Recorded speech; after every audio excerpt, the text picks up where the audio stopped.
እኔ ለእናቴም እንዳልኳት ታውቃለህ፣ አንድ ጥያቄ ልጠይቅሽ አልኳት። ምን አለችኝ?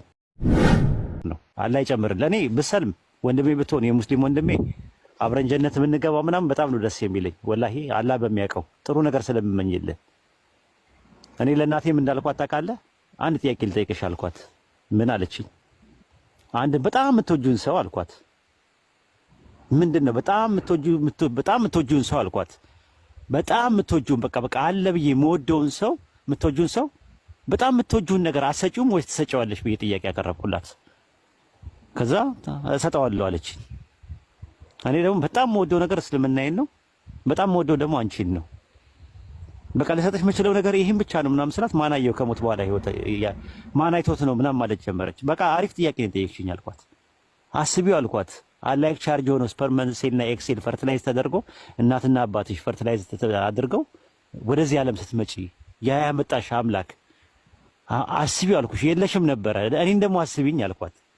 አልነበርኩም፣ በቃ ነን ኤግዚስታንስ ነበርኩኝ።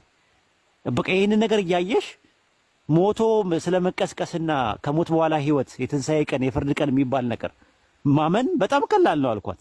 እስቲ ያን ወደ ኋላ የነበረው ዝም ብለሽ አስቢው፣ አልነበርኩም ብለሽ አስቢውና ወደ መኖር መምጣትሽ ራሱ ስታስቢው አይገርምሽም አልኳት።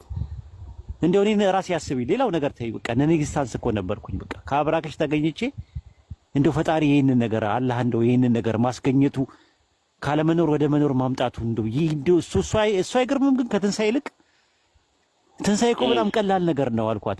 ሞቶ መቀስቀስ የሚባለው ነገር ለሱ በጣም ቀላል ነው ገር ነው አልኳት።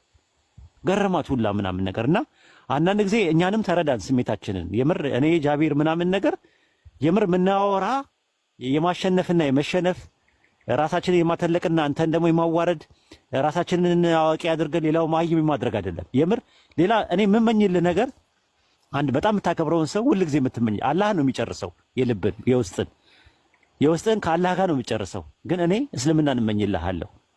የምር ለመናገር ከአላህ ጋር ለዝንተ ዓለም ተቆራርጠ ማየት አልፈልግም።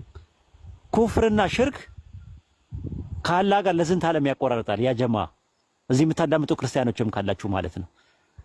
ከዛ ተንጠልጥላችሁ ከእሳት ጉድጓድ አፋፍ ወጥታችሁ ላኢላሃ ኢለላህ የሚለውን ገመድ ይዛችሁ ተንጠልጥላችሁ እንድትወጡ እንፈልጋለን።